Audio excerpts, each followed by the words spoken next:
అతి చిన్న వయసులోనే కూచిపూడి నాట్యాన్ని ప్రదర్శించడం ఒక పెద్ద అద్భుతం. ఎందుకంటే అడుగులు నేర్చుకునే వయసులో వేదిక ఎక్కితేనే తడబడుతూ ఉంటాము. అటువంటిది ఇప్పుడు కుండ మీద దీపాలతో నాట్యం చేయబోతోంది. నాకు వాళ్ళ అమ్మగారు చెప్పినప్పుడు అంత చిన్న అమ్మాయి ఆ డ్యాన్స్ చేయగలుగుతుందని కాస్త ఆశ్చర్యపోయా. నాకు నమ్మకాన్ని కలిగించేలాగా వాళ్ళు వీడియోని కూడా సెండ్ చేశారు. నిజంగా ఆశ్చర్యపోయా. స్పీకర్లు అడ్డుంటే పాప కనిపించదేమో అని భయపడే అంత చిన్న పాప.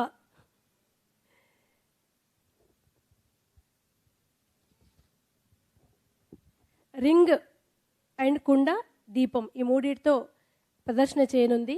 డ్యాన్స్ చేస్తూ వీటన్నింటినీ తను ఎలా మేనేజ్ చేస్తుందో అని నేను నిన్నటి నుంచి చాలా టెన్షన్ పడ్డాను. కానీ టెన్షన్ నా ఒక్కదానికి ఉంది. పాప చాలా కాన్ఫిడెంట్గా ఉంది. తన నాట్య ప్రదర్శనని ప్రారంభించవలసిందిగా రిక్వెస్ట్ చేస్తున్నాను.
Thank you.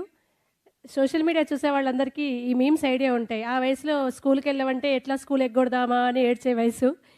ఆ వయసులో ముఖ్యమంత్రి గారు లాంటి ఒక దిగ్గజం ముందు కుండ పెట్టుకొని అంత ధైర్యంగా పర్ఫామ్ చేస్తున్నారంటే వండర్ కిడ్ అని చెప్పొచ్చు. Thank you so much. కేతనాన్ని ముఖ్యమంత్రి గారిని కలవాల్సిందిగా రిక్వెస్ట్ చేస్తూ